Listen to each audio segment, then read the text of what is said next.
하나님 말씀 룻기 3장 14절로 18절입니다. 룻기 3장 14절로 18절 우리 다 같이 합독하도록 하겠습니다. 시작. 룻이 새벽까지 그의 발치에 누웠다가 사람이 서로 알아보기 어려울 때에 일어났으니 보아스가 말하기를 여인이 타작마당에 들어온 것을 사람이 알지 못하여야 할 것이라 하였습니다. 보아스가 이르되 네 겉옷을 가져다가 그것을 펴서 잡으라 하매 그것을 펴서 잡으니 보리를 6번 되어 룻에게 지어주고 성읍으로 들어가니라. 룻이 시어머니에게 가니 그가 이르되 내 딸아 어떻게 되었느냐 하니 룻이 그 사람이 자기에게 행한 것을 다 알리고 이르되 그가 내게 이 보리를 6번 되어 주며 이르기를 빈손으로 내 시어머니에게 가지 말라 하더이다 하니라. 이에 시어머니가 이르되 내 딸아 이 사건이 어떻게 될지 알기까지 앉아 있으라. 그 사람이 오늘 이 일을 성취하기 전에는 쉬지 아니하리라 하니라. 아멘. 우리 룻기는 우리 한번 전체를 같이 나누어 썼는데 오늘 본문을 통해서 다시 한번 우리 하나님의 말씀을 듣기를 원합니다. 우리가 잘 아는 대로 룻기는 유다 베들레헴에 살던 엘리멜렉 그 가정, 그런데 그 유다 땅 베들레헴에 흉년이 들었어요. 흉년이 들어서 참 먹고 살기 힘든 이때에 이 엘리멜렉 가정이 한 가지 결정한 건 이 땅에서는 못 살겠다. 그래서 그들이 이방 나라로 이주하기로 결정을 했습니다. 이방 모압 땅으로 온 가족이 함께 이주하면서 시작되는 이야기가 룻기 말씀입니다. 당시는 우리가 아는 대로 사사시대였습니다. 사사시대는 이스라엘의 리더였던 여호수아가 죽고 난 후에 하나님께서 백성의 대표로 사사를 세워주시고 이 사사를 통해서 하나님이 하나님의 뜻대로 당신의 백성들을 다스리도록 한 시대가 사사시대였습니다. 그러나 사사기에서 말씀해 주셨던 것처럼 하나님의 말씀대로 살아갔던 시대가 아니라 자기 각자의 소견에 오른 대로 살아갔던 시대였습니다. 무슨 말이냐 하면 각자 자기 생각에 오른 대로 살아갔던 시대였다라는 것입니다. 자, 먹고 살기 힘들어서 하나님의 땅, 자신의 고향 땅을 뒤로하고 이방 모압 땅으로 간 이 엘리멜렉 가정이 어떻게 보면 사사시대의 사람들이 어떻게 살았는지를 대변해주는 대표적인 모델이었다라는 것을 우리는 알 수가 있습니다. 결국 흉년으로 인해서 여기선 도저히 못 살겠다 하고 이방으로 떠났던 이 가족이 잘 살았어야 되는데 살려고 떠났던 그 이방 땅의 그 자리가 죽음의 자리가 되었다라는 안타까움의 이야기입니다. 여러분, 우리가 이 땅을 살아가는 동안 어떤 것을 결정하든지 사는 결정이 되길 바랍니다. 사는 자리가 되길 바랍니다. 죽는 자리를 결정하고, 물론 이들이 여기로 가면 희망이 있었어요. 야, 여기보다는 굶어 죽지 않겠다. 거기 가면 잘 살 수 있겠다. 소망을 가지고 갔어요. 거기서 안 되고 잘못되고 이거 생각하지 못했을 거예요. 그래서 여러분, 우리 믿음의 사람들에게는 영적인 분별력이 있어야 되는 거예요. 우리도 다 같이 뭔가를 결정할 땐 이거 잘 될 거야 라고 마음으로 결정할 거예요. 그러나 여러분, 모든 삶의 결정은 하나님 손에 달려 있어요. 그래서 여러분, 영적인 분별력으로 우리가 선택하는 한 걸음 한 걸음이 사는 걸음이 되기를 바랍니다. 사는 결정이 되길 바랍니다. 자, 이들은 이 엘리멜렉 가정은 사는 결정으로 선택했다고 했는데 결국은 죽음의 선택이었어요. 남편이 죽었어요. 엘리멜렉이 죽었어요. 두 아들도 죽었어요. 그래서 어머니 나오미와 며느리 둘만 남았어요. 그런데 유대 땅 베들레헴에 하나님이 양식을 주셨다라는 소식이 들렸어요. 야, 여기서 죽느니 우리 고향 땅으로 가자. 그래서 나오미와 며느리 룻 둘이 다시 하나님의 땅으로, 고향 땅으로 돌아갑니다. 하나님의 품을 떠났던 마치 둘째 아들 탕자와 같이 모든 것 다 허비하고 남편도 죽고 두 아들도 죽고 처량한 마음, 처량한 신세로 고향 땅으로 돌아가는 거예요. 자, 그런데 아무것도 가진 것 없이 모든 것 잃어버리고 고향으로 돌아왔던 이 나오미와 룻의 인생 가운데 새로운 삶이 펼쳐지기 시작하죠. 오늘 그 이야기입니다. 특히 오늘 이 본문 말씀은 가진 것이라고는 아무것도 없었던 룻과 나오미에게 하나님이 어떻게 그들의 인생을 풀어가시는지 오늘 본문은 우리에게 말씀해 주고 계시죠. 가진 것이라고는 아무것도 없었던 룻이 이제 이렇게 있다간 굶어 죽겠다. 여러분, 아무리 고향 땅으로 돌아왔다고 해도 아무것도 가진 것 없는 이들에게 그냥 길이 열릴 턱이 없어요. 그래서 룻은 내가 밖에 나아가서 떨어진 이삭이라도 좀 주어야 되겠다. 그래서 내 입에 풀칠이라도 해야 되겠다. 절박한 심정으로 이삭을 주우러 갔는데 그 밭이 누구의 밭입니까? 보아스의 밭이었다라는 것이죠. 여러분, 하나님께서는 고아와 과부를 위해서 추수할 때에 추수를 다 거두면서 떨어진 이삭들을 줍지 못하게 하셨습니다. 이거는 그렇게 정해 놓으셨어요. 그래서 가난한 자들이, 고아와 과부들이 떨어진 이삭이라도 주어서 그들의 생계를 유지할 수 있도록 하나님 먹고 살 수 있는 구제법을 만들어 놓으신 거예요. 그래서 오늘 이 룻도 추수할 때 흘린 이삭이라도 주스려고 나아간 것이죠. 나그네와 고아와 과부를 위해서 이삭을 주어 생계를 유지하도록 하나님이 이렇게 법을 만들어 놓으신 것. 자, 고향 땅으로 돌아왔을 때 이러한 모습들을 보면서 사람들은 시어머니와 함께 둘이 돌아와서 고향 땅에서 저렇게 힘겹게 살아가는데 열심히 홀 시어머니를 모시고 살아가는 룻을 사람들이 칭찬합니다. 자신의 고향인 모압 땅, 그거 버리고 온 며느리예요. 자신의 고향 버리고 룻의 입장에서는 이방 땅으로 돌아온 거예요. 이주해 온 거예요. 가진 것이라고는 오직 시어머니 한 분밖에 없어요. 시어머니를 따라온 이 자체가 놀라운 일이라며 사람들은 칭찬합니다. 룻의 이런 모습을 성읍에 있는 모든 사람들이 다 알고 있는 사실이었어요. 자, 그런데 오늘 이 밭의 주인 이 보아스도 룻을 칭찬합니다. 그래서 사람들에게 룻이 더 많은 이삭을 주울 수 있도록, 그리고 물을 마실 수 있도록 그러한 상황들을 배려하는 이 보아스의 모습을 우리는 이 앞의 내용을 통해서 우리가 알고 있습니다.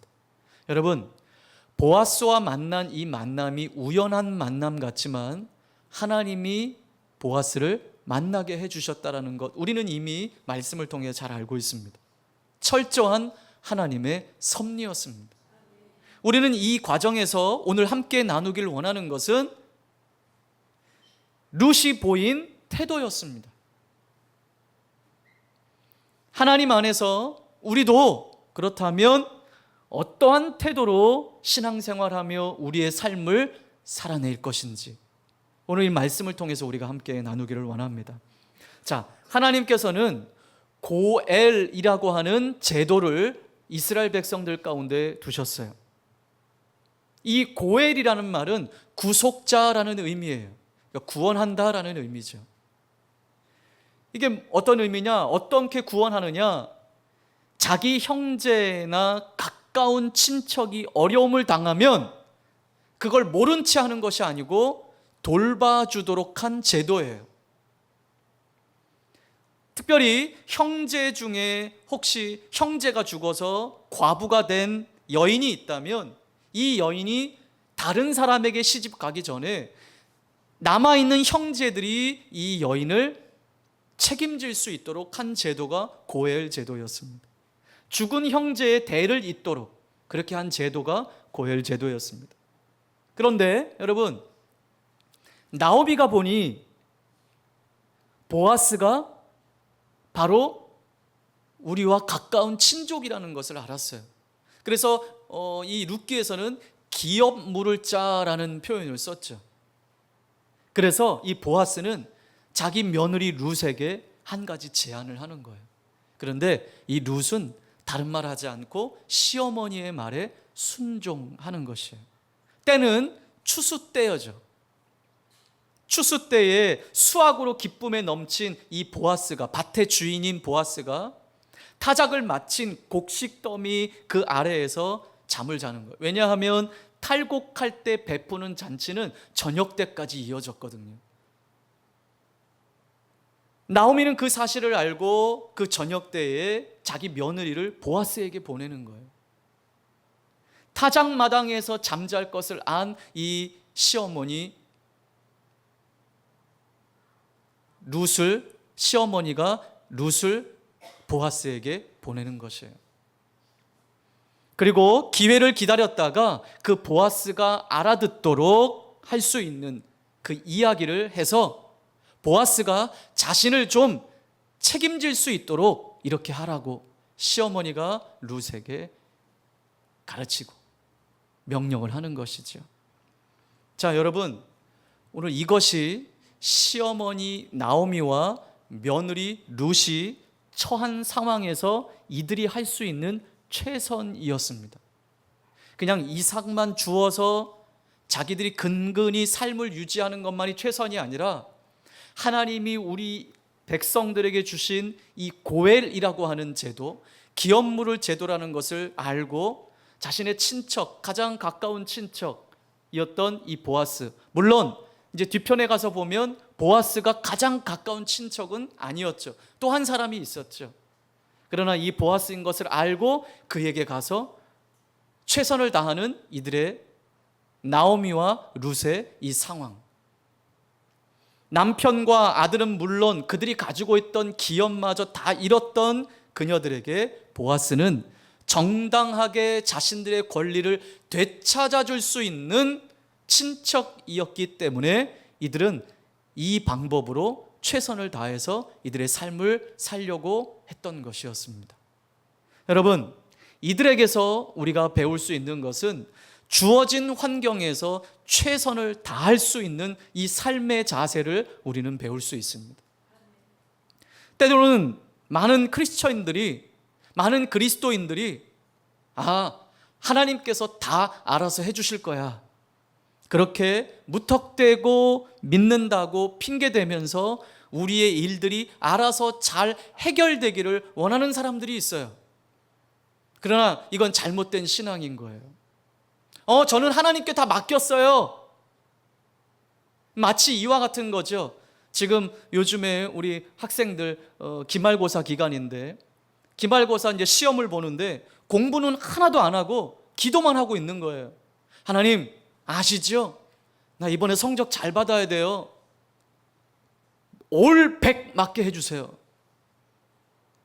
공부는 안 하고. 이게 되겠어요? 안 되겠어요? 또 내가 어떤 비전 때 나의 삶을 위해서 하나님께 기도는 해요. 하나님, 내 길이 좀 열리게 해주세요. 하나님, 내 상황이 좀 열려지게 해주세요. 그런데 자신은 아무런 노력도 안 해요. 하나님이 내 길을 여시고 내 비전을 여시기 위해서 뭔가가 내 삶을 위해서 좀 준비하고 내 스펙을 내가 할 수 있는 한 쌓고 이러한 열심이 있고 하나님 앞에 기도한다면 하나님이 내 준비된 상황을 통해서 내 삶에 가장 알맞은 곳으로 우리를 인도하신다는 거죠. 또 우리 교회 편에서도 마찬가지예요. 교회에서 우리가 늘 하나님 우리 교회에 부흥되게 해주세요 기도는 하는데 정작 전도는 안 해요. 수련회 때 하나님 이번 수련회 때 은혜 받게 해주세요 그냥 이렇게 모여서 기도는 하는데 정작 본인은 수련회에 대해서 아무런 마음도 없다. 그리고 어떠한 열심으로 내가 이번엔 한번 은혜 받아 봐야 되겠다라고 하는 열심히 있는 준비된 마음이 없다면 하나님은 일하시지 않는다라는 것이죠. 오늘 이 나오미와 룻의 삶을 통해서 이들이 그냥 이삭이나 떨어진 이삭이나 줍고 내가 이렇게 성실하게 살면 누군가 나를 도와주겠지 이게 아니었어요. 이들은 하나님이 주신 그 제도의 안에서 이들이 할 수 있는 일들을 찾아서 나아간 거예요. 적극적으로 그들은 보아스를 찾아 나아간 거예요. 여러분, 우리에게 길을 열어달라고 하나님 내 삶을 열어달라고 열심히 기도는 하지만 우리가 우리의 삶에 주어진 일에 최선을 다하지 않고 내 삶에 준비되지가 않는다면 절대로 잘 마무리되기를 기대하시지 마시길 바랍니다. 최선을 다하지 않고 결과만을 위해서, 좋은 결과만을 위해서 우리가 기도하는 것은 하나님을 나의 필요를 위해서 존재하는 분으로만 생각하는 거예요. 우리가 이런 이야기할 때 늘 잘 말하지만 알라딘의 마술 램프를 그냥 문지르는 거예요. 하나님 나와라. 쓱싹쓱싹. 하나님 나와라. 오바. 빨리 나와서 나 시험도 잘 보게 해주고 나 건강도 그냥 막 튼튼하게 해주시고 우리 자녀들 다 건강하고 취업도 잘 되고 내가 원하는 것 다 들어주시고. 아니에요. 여러분, 나의 삶을 위해서 우리는 어떤 준비를 하고 계십니까?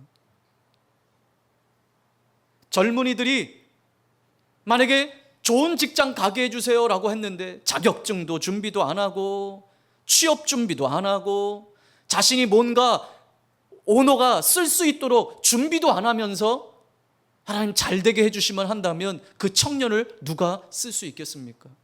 안 쓰죠. 여러분, 모두가 다 대기업 좋아합니다. 그러나 여러분, 대기업에 들어간 그 친구들은요 학창시절에 열심히 공부했던 사람들이에요. 실력도 있는 사람들이에요. 영어도 토익이나 이런 것들 여러분 열심히 잘한 사람들이죠. 그러나 여러분, 월급을 많이 준 만큼 일은 더 많이 시키는 데가 또 대기업인 거예요. 그러니 여러분, 대기업을 가던 중소기업을 가던 어느가 좋다 이렇게 얘기하는 것이 아니라 하나님이 우리를 부르신 곳에서 우리는 최선을 다하며 살아가는 그 삶이 가장 아름다운 삶인 거예요. 그러니 대기업 다니는 사람 부러워하고 나는 그렇지 못한다 우울해하고 이럴 것 전혀 없어요. 우리가 주어진 삶에서 내가 최선을 다하고 그 최선을 다한 삶을 통해서 하나님이 나를 쓰고 계신다면 우리는 감사할 줄 알아야 되는 것이죠. 하나님은 아무것도 하지 않는 자에게 축복하시지 않습니다. 그저 하나님을 나의 필요를 위해 존재하는 분으로만 생각한다면 이것처럼 교만한 것은 없는 거예요. 여러분, 성경은 분명히 말씀하십니다. 찾는 자가 찾을 것이라고 말씀합니다. 두드리는 자가 문을 열겠다고 말씀하셨습니다. 여러분, 우리가 할 수 있는 것에 최선을 다하십시오. 그러면 그 길은 하나님이 여시는 거예요. 또 하나, 오늘 최선을 다해 보아스를 붙잡으려고 했던 이 나오미와 룻을 보면서 주님에 대한 우리의 태도를 배우게 됩니다.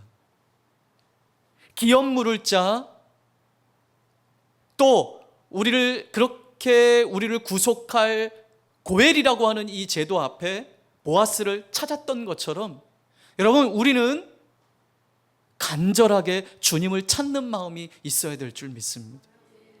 왜냐? 주님이 나의 구원자 아니십니까? 주님이 나의 주인 아니십니까? 그러면 우리는 반드시 주님을 찾아야 사는 거예요. 그것을 안다면, 우리는 그러기 때문에 다른 어떤 것보다도 주님 붙들지 않으면 안 되는 거예요. 내 삶의 주인이신 그 주님을 간절히 찾고 붙들 때 그 주님이 우리를 인도하십니다. 주님만이 나의 구원자이시죠. 그래서 이 구원을 위해서 우리가 할 수 있는 최선은 아무것도 없어요. 다만 주님 붙드는 거예요. 주님을 받아들이는 거예요. 내 마음을 열고 주님을 받아들이는 거예요.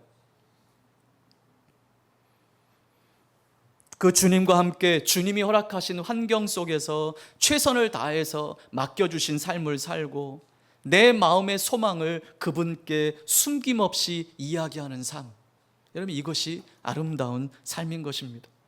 룻이 나오미가 보아스에게 그랬던 것처럼 여러분, 주님을 찾읍시다. 우리의 소망이 되시고 나의 진짜 구원자 되신 주님을 찾읍시다.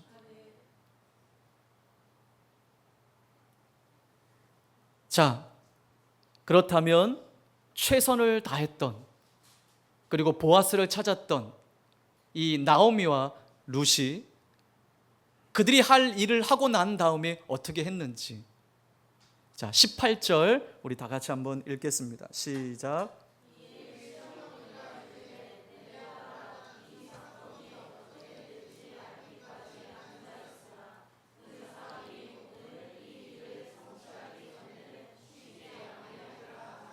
아멘. 자, 여러분, 최선을 다해서 우리가 할 일을 한 다음에 우리가 해야 할 일은 바로 이거예요. 뭘까요? 믿고 기다리는 일만 남은 거예요. 자, 시어머니 나오미가 며느리 룻에게 뭐라고 말했습니까?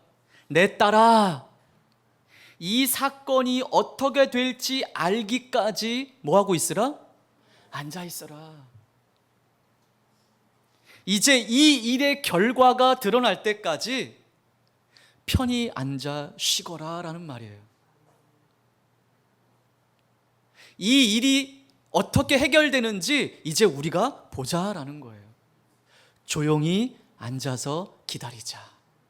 여러분, 이 말은요, 나오미와 같이 주어진 상황에서 최선을 다한 자만이 할 수 있는 말이에요. 그래, 나 열심히 했어. 우리 학생들이 이제 기말고사를 앞두고 아까도 이야기했지만 열심히 공부했어요. 그래, 나 오늘 할 만큼 했어. 나 이번 시험 준비 할 만큼 했어. 이렇게 생각하고 이렇게 시험을 치르는 사람은요, 학생은요, 비록 좀 성적이 내가 원했던 만큼 나오지 않아도 여러분, 이것 때문에 죽고 사는 문제가 아닌 거예요. 아, 내가 참 열심히 했는데 이 부분은 내가 미처 공부하지 못한 부분이네. 다음에 좀 더 열심히 해야지. 그런데 그렇지 못한 사람은 그냥 막 입에서 그냥 막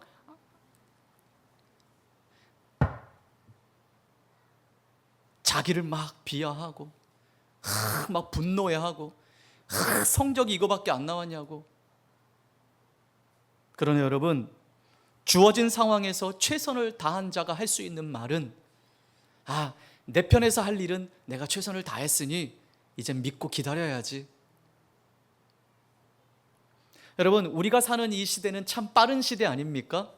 그렇죠? 정말 빨리빨리 진행됩니다. 그리고 우리나라의 관공서들 이런 데 가보면요, 일도 전부 다 전산화가 되어 있어서 아주 빨리빨리 진행이 됩니다. 그런데 하나의 폐단이 뭡니까? 이게 가면 갈수록 점점 더 빨리 해결되기를 바라요. 그래서 막 이 마음들이 점점 급해져요. 왜 빨리 해결이 안 되냐고. 근데 여러분, 한번 일본이나 이런 나라들 가보세요. 일본은요, 아직도 전부가 전산화가 다 안 돼 있대요. 그래서 뭔가 관공서에 어떤 우리가 공적인 일들을 해결하기 위해서는요, 막 어떤 사람은 수기로 막 쓰기도 하고 막 우편으로 보내기도 하고. 여러분, 얼마나 답답하겠어요. 원하는 것이 바로 이루어지지 않을 땐 막 조급해지고 불안해지고, 그래서 때로는 쉽게 포기해보고. 그래서 전에도 이야기했지만 우리 이런 유튜브 이런 것들이 막 폐해가 요즘에 젊은 사람들의, 어린 아이들의 폐해가 너무 심합니다. 그래서 인내할 줄 모른다고 그래요. 참을 줄 모른다고 해요. 쇼폼들 막 30초, 1분짜리 막 이렇게 짧게 지나가는 동영상들 보니까 길게 되는 동영상들을 잘 안 본다고 그래요. 그래서 통계가 나왔는데, 여러분 우리 이제 앞으로 우리 청년들, 이제 자녀들 낳으면 이렇게 생각해 보세요. 절대로 초등학교 전까지, 그러니까 초등학교를 지날 때까지 강남에 사는 부모들은 자녀들에게 핸드폰 사주지 않는데요. 그래서 이 지역 편차를 봤는데, 아이들이 공부를 잘하고 잘 사는 동네일수록 휴대전화를 사주는 그 시기가 오래된대요. 그런데 못 살고 공부를 못하는 지역일수록 어렸을 때부터 이 휴대전화를 일찍 사준 집들. 이제 제가 한번 곰곰이 생각해 봤어요. 세대가 이렇게 빨리빨리 흘러가는 시대 중에 이제 아이들이 거기에 맺혀. 여러분, 이 요즘 아이들 길거리 가면서도 게임해요.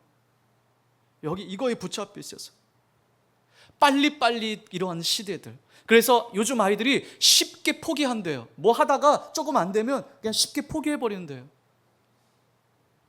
이런 시대예요. 그러나 여러분, 신앙생활도 이런 경우가 많이 있어요. 하나님의 일하심을 기다리질 못해요. 믿음은 기다림이에요. 전에도 한번 이야기했지만, 누가 믿음이 좋으냐라는 말은요, 누가 오래 인내할 수 있느냐, 누가 오래 참을 수 있느냐의 싸움인 거예요. 우리 지난주에 어떤 말씀을 나누었습니까? 불의한 재판장 이야기 나누지 않았습니까? 항상 기도하고 포기하지 말 것을. 기도하면 하나님이 들으신다라고 하는 믿음을 가지고 항상 기도하고 포기하지 말라고 하는 그 말씀을 같이 말씀을 나누지 않았습니까? 기도하고 응답이 없으면 하나님은 유독 내 기도는 안 들으시는 것 같아 하면서 쉽게 포기하고 기도하지 않는 세대가 되고 말았다는 거죠. 여러분, 혹 우리는 신앙생활하면서 우리는 어떻습니까? 우리도 혹 빨리빨리 응답되기를 원하십니까? 내가 기대하던 대로 모든 일들이 잘 되기를 바라십니까? 그러나 여러분, 하나님의 때가 있다라는 것이죠. 믿음은 기다림이에요. 믿음은 인내하는 싸움이에요. 우리 편에서, 내 편에서 내가 해야 할 일을 최선을 다했다면 여러분 염려하지 마세요. 이제는 기다림만 남은 거예요. 내가 내 편에서 나의 일을 이루기 위해 내가 열심히 노력했다면, 최선을 다했다면 이제는 결과는 하나님 편에 있는 것이죠. 그 결과가 어떠하든지 여러분, 하나님이 주신 결과에 감사하시길 바랍니다. 그리고 그 결과를 기다리시길 바랍니다. 하나님의 약속이 성취되는 것도 믿음으로 기다릴 때 누리는 은혜인 것이에요. 일의 결과는 오직 하나님께 달렸습니다. 여러분, 인내하십시오. 여러분 편에서 최선을 다했다면 이제 하나님께 맡기고 기다리십시오. 일을 주관하시는 분이 하나님이십니다. 내 마음에 드는 결과를 만들어내려고 전전긍긍하지 마십시오. 나오미가 룻에게 말했듯이 이제 이 일의 결과가 드러날 때까지 기다리자 라고 말했던 것처럼 우리 기다립시다. 근데 어때요? 이게 잘 안 되죠? 기도했으면 빨리 응답되기를 바라고, 뭔가가 손에 잡히길 바라고, 뭔가가 결과물이 빨리 좀 나왔으면 좋겠는데, 그래서 조급해하고, 그래서 때로는 하나님을 원망할 때도 있고, 내가 스스로 우울감에 빠질 때도 있지만, 오늘 이 말씀을 기억하면서 내 편에서 최선을 다하고, 또 최선을 다했다면 인내하며 기다리고 맡겨드리는 이 일이 오늘 우리가 해야 할 일인 것입니다. 우리는 주어진 일에 최선을 다해야 하지만 그 최선을 넘어서 내가 결과의 주인이 되려고 해서는 안 되는 거예요. 결과의 주인은 오직 하나님이십니다. 나의 몫은 무엇입니까? 무슨 일이든지 최선을 다하는 거예요. 이것이 내가 할 몫이에요. 그리고 가장 좋은 길로 이끄시는 그 하나님께 모든 과정뿐만 아니라 결과도 맡겨드리는 거예요. 인내하며 기다리며 맡겨드리는 거예요. 자, 나오미는 이어서 이렇게 말을 하죠. 18절 하반절에 그 사람이 오늘 이 일을 성취하기 전에는 쉬지 아니하리라. 그 사람이 누구예요? 보아스. 자기 며느리에게 룻에게 너 가서 이야기했니? 돌아와서 또 이런 이야기 할 때 보리를 또 몇 자루 가지고 돌아와서 시어머니가 이야기할 때 야 그래 이제 우리 편에서 할 건 다 했다. 이제 기다리자. 근데 거기서 말을 끝낸 게 아니라 그 뒤편에 한마디 더 덧붙인 건 그 사람이 보아스가 오늘 이 일을 성취하기 전에는 쉬지 않을 거야. 우리 기다리자. 무슨 말입니까? 그가 오늘 중에 모든 일을 매듭 지을 거야 라는 말이에요. 여러분, 이 말은 보아스를 신뢰하는 말이에요. 보아스가 반드시 이 일 해결할 거야. 나오미는 이 보아스의 선한 마음과 열정이 반드시 좋은 결과를 가져다 줄 것을 기대하면서 신뢰하며 자기 며느리 룻에게 이 이야기를 한 것이었어요.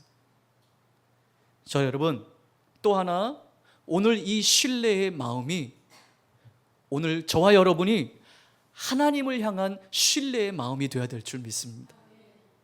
하나님께서 오늘 이 일을 성취하기 전에는 쉬지 않으실 거야. 하나님의 선하심과 하나님의 긍휼하심이 반드시 좋은 결과를 가져다 줄 거야. 이러한 기대하는 마음과 신뢰하는 마음의 태도가 오늘 저 여러분에게 있어야 한다는 것입니다. 여러분, 우리가 삶을 살면서 왜 불안해합니까? 왜 조급해합니까? 미래에 대한 소망이 없기 때문이에요. 나 과연 잘 될까? 그러나 여러분, 미래에 대한 소망이 있는 사람은 기다릴 수 있어요. 인내할 수 있어요. 우리가 기대하고 인내의 시간을 보낼 수 있는 이유는 다름이 아니에요.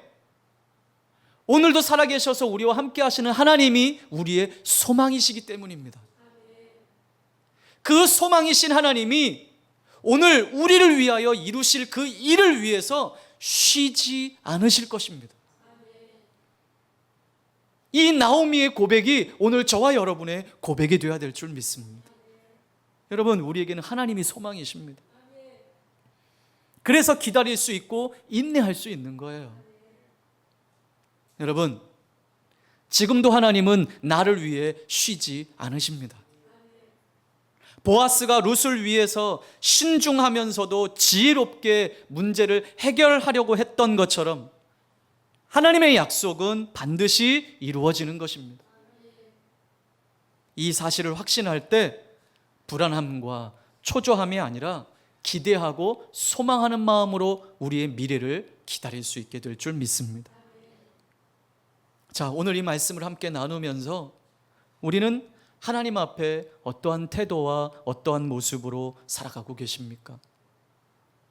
여전히 하나님께 맡기지 못한 채 내가 무엇인가를 해보려고 전전긍긍하고 있는 것은 아닙니까? 반대로 하나님이 다 알아서 해주실 거야, 나는 하나님께 다 맡겼어 라고 말은 하는데 정작 내가 해야 할 일은 하지 않고 아무것도 하지 않는 무책임한 맡겨드림으로 있는 것은 아닌지 우리 자신들을 살펴보기를 바랍니다. 눈에 보이는 환경이 아니라 눈에 보이지 않는 하나님께 모든 것을 맡기기란 쉬운 일이 아니죠. 그래서 우리는 보이지 않는 하나님께는 맡기며 구할 생각도 않고 내가 무언가를 해보려고 하는 때가 많은 거예요. 반대로 하나님께서 다 알아서 하실 거야 라고 하면서 여러분 우리나라 속담에도 감나무 밑에서 뭐 하고 있어요? 감 떨어질 때까지 입 벌리고 있는 거예요. 내가 할 일은 하지 않고. 이런 극단적인 모습이 우리 현대 그리스도인들 가운데 삶에 자리 잡고 있다는 거예요. 지금 내 모습은 하나님 앞에 어떤가? 기억하십시오. 내가 할 수 있는 일은 최선을 다해 끝내십시오. 그리고 결과는 하나님께 온전히 맡겨드리십시오. 그리고 기다리십시오. 이것이 믿음이에요. 여러분, 이 두 가지가 잘 조화를 이룰 수 있는 우리의 삶이 되길 바랍니다. 무슨 일이든 내 편에서 할 수 있는 최선을 다하십시오. 최선을 다하십시오. 그리고 스스로 자신들에게 물으십시오. 너 이것이 최선이야? 라고 물으십시오. 우리가 하나님 앞에 예배하는 일, 하나님을 섬기는 일, 우리의 삶을 살아내는 일, 직장생활, 학생이 공부하는 일, 정말 이것이 최선인지 우리 스스로에게 물으십시오. 그렇다면 내 편에서 해야 할 최선을 다했다면 여러분, 이제는 우리 삶에 대해서 조급해하지 마십시오. 불안해하지 마십시오. 미래에 대해서 불안해하지 마십시오. 우리가 해야 할 일은 잠잠히 기다리는 일입니다.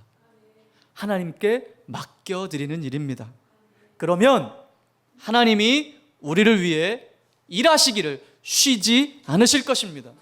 오늘 이 말씀에 통해서 다시 한번 우리가 하나님 앞에 어떻게 살아갈지를 결정하고 이 두 가지의 삶이 잘 조화를 이루어서 우리를 위해 일하시는, 쉬지 아니하시는 하나님을 경험하는 저와 여러분의 삶이 되시기를 주님의 이름으로 축복합니다. 우리 함께 같이 기도하겠습니다. 하나님, 우리는 때론